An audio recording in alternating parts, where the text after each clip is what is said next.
कहानी के शुरू में हम 1050 का वक्त देखते हैं, जहाँ कुछ वाइकिंग्स तकरीबन अपने 20 बहरी जहाजों के साथ एक जगह पर जाते हैं। यहाँ आकर उन्होंने बहुत सारे लोगों से लड़ाई की और एक खुफिया जगह जहाँ खजाना सोना चांदी है उसके बारे में पूछा। अब उन लोगों ने इन लुटेरों को उस जगह के बारे में बता तो दिया, साथ ये भी कहा कि उस जगह पर मत जाओ वरना बहुत बुरा होगा। पर इन लुटेरों ने उन लोगों की बात नहीं मानी और उस खुफिया जगह पर चले गए। लेकिन वहाँ इन्हें कोई सोना चांदी खजाना तो नहीं मिला, बस एक वुल्फ यानी भेड़िए का छोटा सा बच्चा मिला, जिसके बाद वो उस भेड़िए को अपने जहाज में साथ ले गए। फिर हम 1000 साल के बाद का वक्त देखते हैं, जहाँ एक छोटे से टाउन में इसी कहानी की मेन कैरेक्टर जिसका नाम थैली था, वो अपनी फैमिली के साथ रहती थी। तभी थैली के पास उसके दोस्त का मैसेज आता है जो उसे अपने साथ पार्टी में चलने का कह रहा था। अब वो अपना बैग लेकर और अपने डैड की नजरों से बचते हुए वहाँ से निकलने लगती है। वो उन्हें सिर्फ ये कहती है कि रात को मैं घर लेट आऊंगी। अब यही पार्टी में एक लड़की जो टाउन के मेयर की बेटी थी, उसे इस बात से जलन हो रही थी कि थैली और उसका दोस्त आपस में इतने करीब है,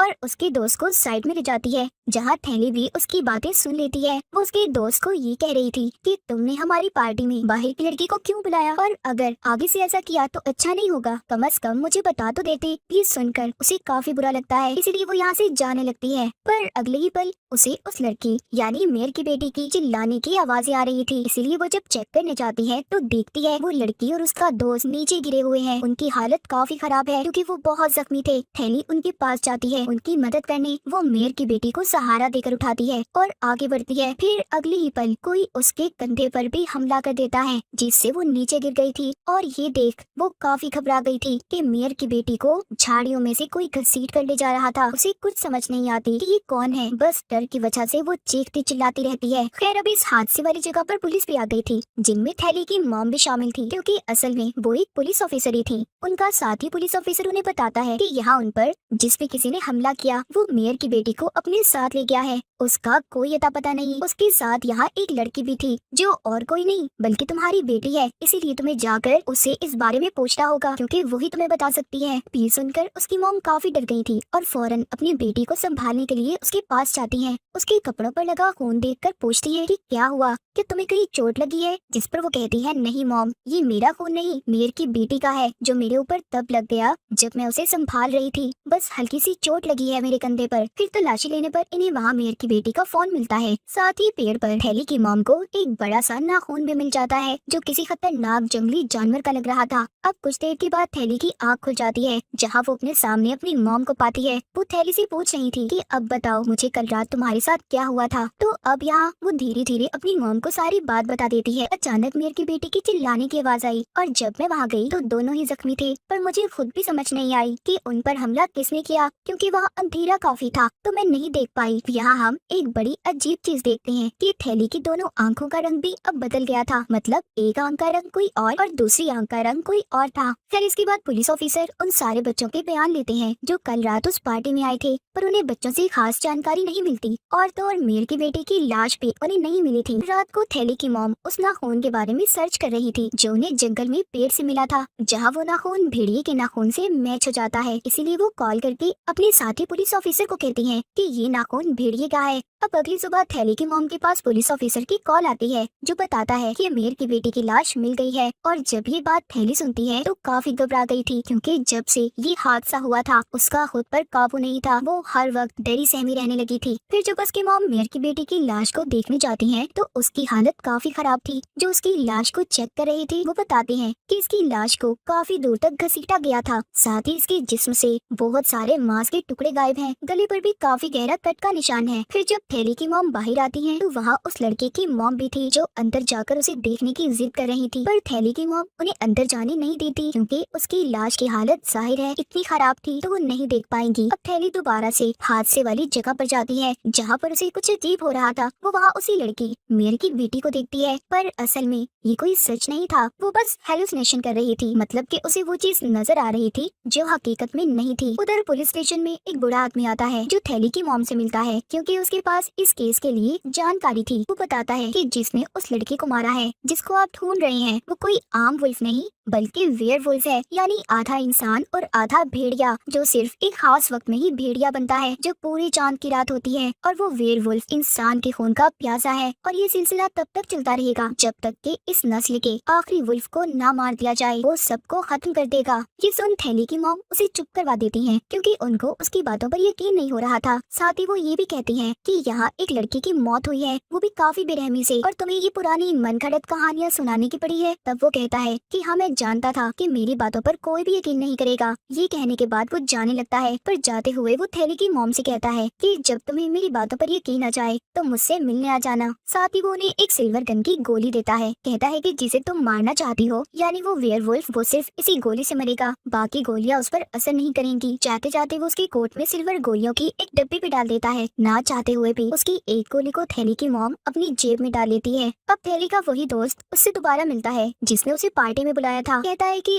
आई एम सो सॉरी, सब मेरी वजह से हुआ है। अगर मैं ही तुम्हें वहाँ ना बुलाता तो तुम इन सब चीजों में ना पड़ती। जो सुनकर थैली उसे समझाती है कि जो कुछ भी हुआ उसमें तुम्हारी कोई गलती नहीं है, बहरहाल हुआ गलती है। जिसके बाद वो यहाँ से निकल जाती है। वो जब जा रही थी तो बाहर उसे मेयर की बेटी की दोस्त रोक लेते हैं। कहते हैं कि क्या जो बाहर वाले लोग बातें कर रहे हैं वो सच है, यानी तुम उसे बचा सकती थी पर जानबूझकर नहीं बचाया, तुमने उसकी मदद नहीं की, बस डरपोक कायर लोगों की तरह तुम चिल्लाती रही। ये सारी बातें सुनकर उसे बहुत बुरा लगता है। वो गुस्से में वहाँ से चली जाती है और अपने घर आकर रोते हुए शीशे में अपने कंधे पर जख्म देखती है, क्योंकि वो दिन ब दिन खराब होता जा रहा था। तब उसे परेशान देख उसकी मॉम उससे बात करने आती है, पर वो उनसे बात करना नहीं चाहती थी। फिर रात को जब थैली सोती है तो उसे अजीब तरह का सपना आता है, जैसे वो तैर रही है पर पानी में नहीं खून में, जिस वजह से वो चौंक कर नींद से जाग जाती है। इसके बाद हम एक डॉक्टर को देखते हैं जिसे मेयर की बेटी की लाश को चेक करने के लिए बुलाया गया था। उसे ना खून का वही टुकड़ा भी दिखाया जाता है, जिससे वो अब कंफर्म करके इन्हें बता देता है कि वो टुकड़ा सच में वुल्फ का ही है। जिसके बाद थैली की मॉम अपने साथियों और कुछ शिकारियों के साथ जंगल में जाती है ताकि उस वुल्फ को पकड़ा जा सके। जहाँ जंगल में उन्हें एक और लाश मिलती है जिसका सर ही नहीं था, काफी बुरी हालत थी उसकी। तब वो उस लाश की तलाशी लेने लगते हैं। फिर शिकारियों को वहीं छोड़कर अपने कुछ साथियों के साथ आगे बढ़ जाती हैं। थोड़ी दूर चलने पर उन्हें वहाँ एक केव गार्ड दिखाई देता है। तब हिम्मत करके थैली की मॉम उसके अंदर जाती हैं। अंदर आने पर उन्हें वहाँ एक खाई दिखती है जहाँ काफी अंधेरा था। उसके अंदर जाने की एक सीढ़ी लगी हुई थी। तब वो जैसे ही सीढ़ी के जरिए नीचे उतरने लगती हैं, तो तभी अचानक उसका पैर फिसल जाता है और वो सीधा नीचे गिरती हैं।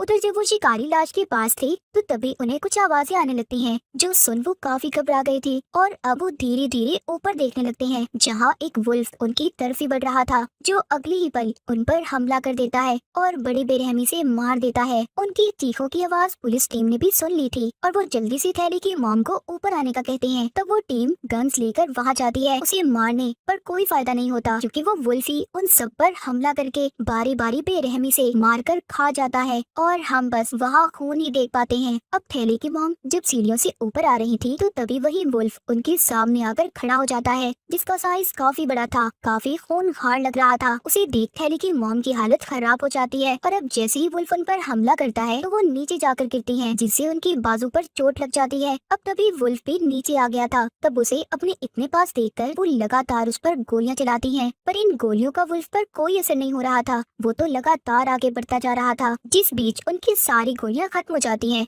वो घबरा गई थी और जल्दी से अपनी जेब में हाथ डालती हैं। तब उन्हें वो सिल्वर गोली मिल जाती है जिसे वो वुल्फ पर चला देती हैं और वो वहीं पर ढेर होकर गिर जाता है। फिर अगले सीन में थैली की मॉम की आंख एक हॉस्पिटल में खुलती है। वो बिल्कुल ठीक थी, पर उनका साथी कोमा में जा चुका था और उनकी टीम के बहुत सारे लोग भी मर गए थे। उधर कॉलेज में थैली के साथ अजीबोगरीब हो रहा था, जैसे कि उसे हल्की से हल्की बारीक आवाज भी सुनाई दे रही थी, जिससे वो काफी तंग आ गई थी। इसलिए वो वॉशरूम में चली जाती है जहाँ उसे मेयर की बेटी दिखती है जो रो रही थी। ये देख थैली अब और परेशान हो गई थी क्योंकि उसकी हेलुसिनेशंस बढ़ती ही जा रही थी। रात को भी जब वो सो रही थी तो अचानक नींद में चलने लगती है। जिस बीच उसकी छोटी बहन की आंख भी खुल जाती है और वो थैली को एक पेड़ के पास खड़ा हुआ देखती है। फिर उसका हाथ पकड़कर वापस उसको कमरे में ले आती है। तब तक थैली को भी होश आ गई थी तो उसकी बहन कहती है कि मैं हमेशा तुम्हारा ख्याल रखूंगी। तब वो उसे कहती है कि मेरी तबीयत ठीक नहीं, बहुत नींद आ रही है, ऐसा लग रहा है कि जैसे मैं महीनों से नहीं सोई। इतना कहकर वो वहीं पर सो जाती है। उधर डॉक्टर वुल्फ की लाश लाश को चेक कर रहा था, जिससे उसे बहुत सारी जानकारी मिलती है। और वो थैली की मॉम को बताता है कि जितनी भी गोलियां आपने उस वुल्फ को मारी हैं, उनसे उसका कुछ भी नहीं हुआ। एक सिर्फ गोली ऐसी है जिससे उसकी मौत हुई, और वो गोली थी सिल्वर की गोली। अब ये गोली वही थी जो बूढ़े आदमी ने थैली की मॉम को दी थी। ये गोली इतनी मजबूत थी कि वुल्फ के जिस्म में काफी बड़ा छेद बना दिया था। ये सारी बातें सुनकर वो काफी हैरान रह जाती हैं और फौरन उस डॉक्टर के साथ उस बूढ़े आदमी से मिलने जाती हैं और उसे सब कुछ बताने का कहती हैं। तब वो बताता है कि जिस वुल्फ को तुमने मारा है, मैं उसे पिछले काफी अरसे से ढूंढ रहा हूँ। ये एक काफी पुराने वक्त का वुल्फ है। असल में इंसानों ने जानवरों की शक्तियों को पाने के लिए इंसानों पर एक्सपेरिमेंट तजुर्बे किए थे, जिनका नतीजा ये निकला। मतलब वो सारे इंसान वेयरवुल्फ बन गए और ये सिलसिला तब तक चलता रहेगा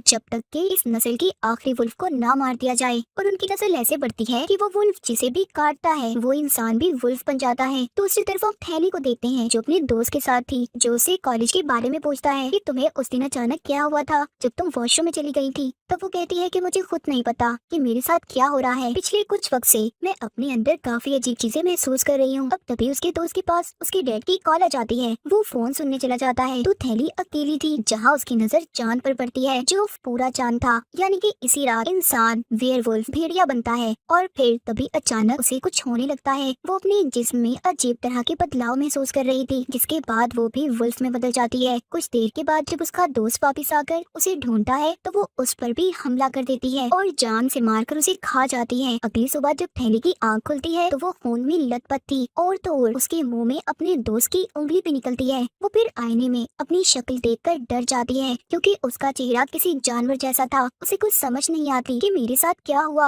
और कल रात मैंने अपने दोस्त के साथ क्या किया। तो इसी बात का पता लगाने के लिए अब वो अपना मुंह ढककर हादसे वाली जगह पर जाती है। वो देखती है कि उसका दोस्त अब मर चुका था। ये देखकर उसे दुख तो होता है, पर अब वो ये फैसला करती है कि मुझे इन सब लोगों से दूर चले जाना चाहिए। इस हालत में वो अपनी फैमिली के साथ भी नहीं रह सकती। तो इसीलिए जैसे ही रात होती है वो एक बस में चढ़ जाती है। बस में बहुत सारे लोग थे, लेकिन वो सेवत देखते ही देखते अब वो पूरी तरह वुल्फ में बदल जाती है। उसकी डरावनी आवाजें सुनकर हर कोई उसे देखने आता है। तब वो बहुत सारे लोगों पर हमला करके बड़ी ही बेरहमी से उन्हें मार देती है, जिससे गाड़ी का भी एक्सीडेंट हो जाता है। फिर इस बारे में जैसे ही उसकी मॉम को खबर मिलती है तो वो डॉक्टर के साथ फौरन उस बस में चली जाती हैं छानबीन करने के लिए। जिस दौरान उन्हें वहाँ थैली का लॉकेट मिल जाता है, जिससे वो समझ गई थी कि ये नया वुल्फ कोई और नहीं बल्कि उनकी अपनी बेटी थैली है। वो इस बारे में डॉक्टर को भी बता देती है और कहती है कि हमें जल्द ही उसे ढूंढना होगा। इसके बाद हम थैली के घर का सीन देखते हैं, जहाँ उसकी बहन ड्राइंग कर रही थी जो बोल नहीं सकती थी। और तभी उसे महसूस होता है कि जैसे उसके पीछे कोई आ रहा है। जैसे ही जब वो पीछे मुड़ती है तो वहाँ एक वुल्फ था, जिसे देखकर वो बेचारी काफी डर गई थी। वो बोल नहीं सकती थी तो जाहिर है चिल्लाकर मदद के लिए नहीं बुला सकती थी। पर जब वो गौर करती है वुल्फ की आंखों में तो उसे समझ लग गई थी कि मेरी बहन थैली है। वुल्फ यानी थैली भी जब उसकी आंखों में देखती है तो रुक जाती है, पर पीछे से उसके डैड आ गए थे जो उस पर हमला कर देते हैं। फिर वो उसे बिजली के झटके लगाकर अपनी बेटी को लेकर बाहर आ गए थे और जल्दी से गाड़ी में बैठकर यहाँ से निकलने लगते हैं। पर इन सब में उन्हें चोट लग गई थी तो वो ठीक से गाड़ी भी नहीं चला पा रहे थे। वो बेहोश हो जाते हैं, साथ ही उनकी गाड़ी का एक्सीडेंट भी हो गया था।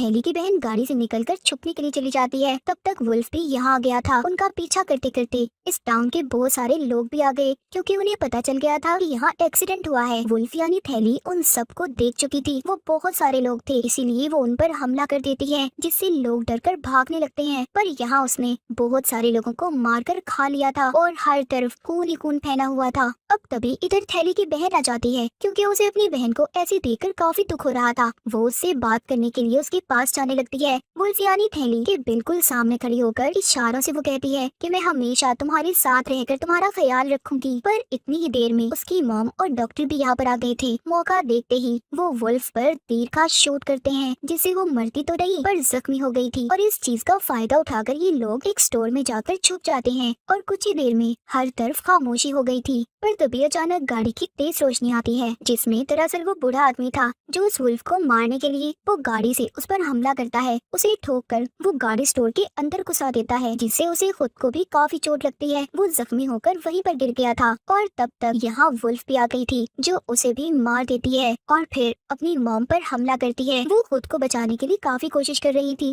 डॉक्टर भी उसकी मदद नहीं कर पाता क्योंकि वो चीजों के नीचे दबा हुआ था और उसके हाथ में लकड़ी का टुकड़ा लगा हुआ था, जिससे उसे तकलीफ हो रही थी। इस दर्द की वजह से वो अपने पास पड़ा हुआ इंजेक्शन भी नहीं उठा पा रहा था। अब ये सब कुछ थैली की बहन भी देख रही थी तो हिम्मत करके वो वहीं बाहर आती है और वो इंजेक्शन इंजेक्शन वेयरवुल्फ यानी थैली को लगा देती है, जिससे वो वहीं गिरकर बेहोश हो गई थी। सीन इधर ही कट हो जाता है। इसके बाद हम थैली की मॉम को देखते हैं, जहाँ वो अपनी बेटी जो वुल्फ बनी हुई थी, बेहोश थी, उसके सामने रो रही थी कि मैंने तुम्हारा ख्याल नहीं रखा। वो उससे माफी मांगती हैं, फिर वो खुद को संभालती हैं और सोचने लगती हैं कि मैं इसे ऐसे भी नहीं छोड़ सकती। ये लोगों के लिए बहुत बड़ा खतरा है और ना ही इसे अपने हाथों से मार सकती हूँ। वो फिर सिल्वर गोली को उठा गन में डालकर उसके पास करती हैं, पर यहाँ हम ये नहीं देख पाती कि उसने अपनी बेटी को मारा था या नहीं। जिसके बाद अगले सीन में वो एक सिल्वर गोली को थैली की तस्वीर के सामने रखती हैं, जिसका मतलब था कि उन्होंने थैली को गोली नहीं मारी थी। ये कहानी इधर ही खत्म हो जाती है।